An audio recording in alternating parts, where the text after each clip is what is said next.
सा बिजी था, लेकिन मैंने उन्हें बोला कि मुझे लेट हो जाएगी, क्या इस समय आना सही है, एक इवेंट शुरू हो जाता है उसके बीच में कोई आ रहा है, उन्होंने कहा नहीं आप कितनी भी देर हो आप आ जाइए।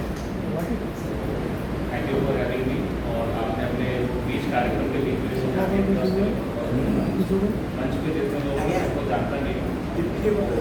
नमस्कार, बाकी जितनी पब्लिक है उनको भी। और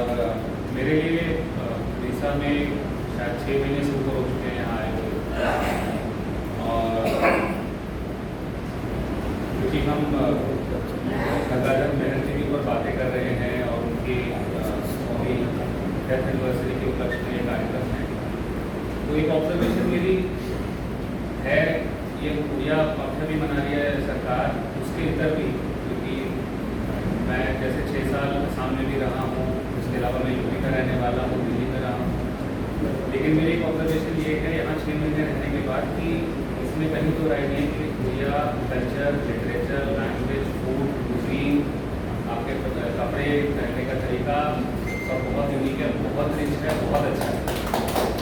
और ये मैं इसलिए नहीं कह रहा क्योंकि मैं यहाँ रह रहा हूँ, ये जनरल सेंस में आपको पता चलता है। और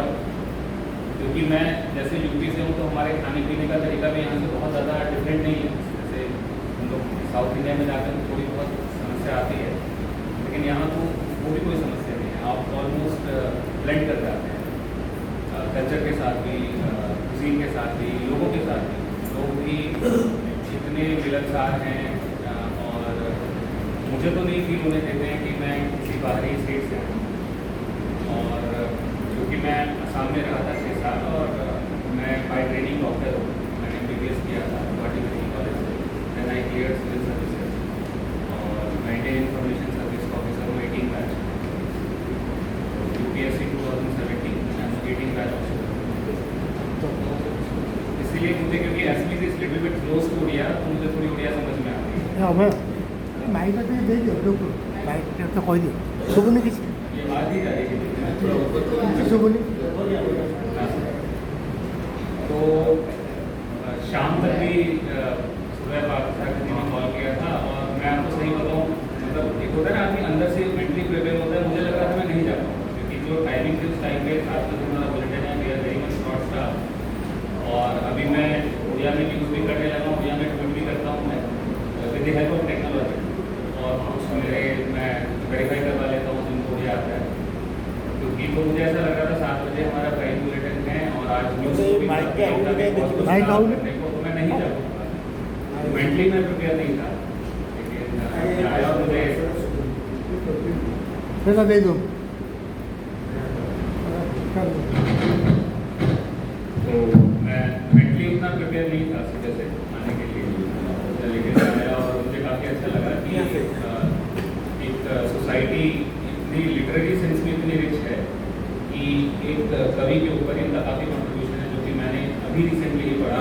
रास्ते में थोड़ा मैंने अभी पढ़ा, आप इसके लिए माफ़ करें मुझे इसके बारे में नहीं पता। और मैं जैसे जैसे यहाँ रह रहा हूँ वैसे वैसे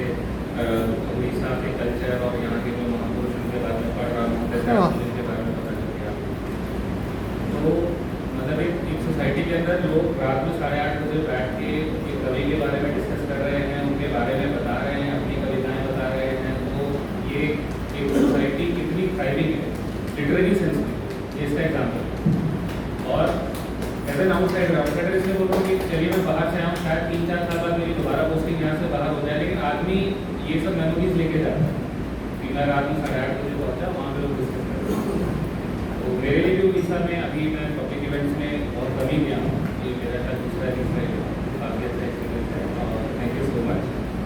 और मैं इस बुक को भी अगर अपने पास रखूँगा मैं इनके बारे में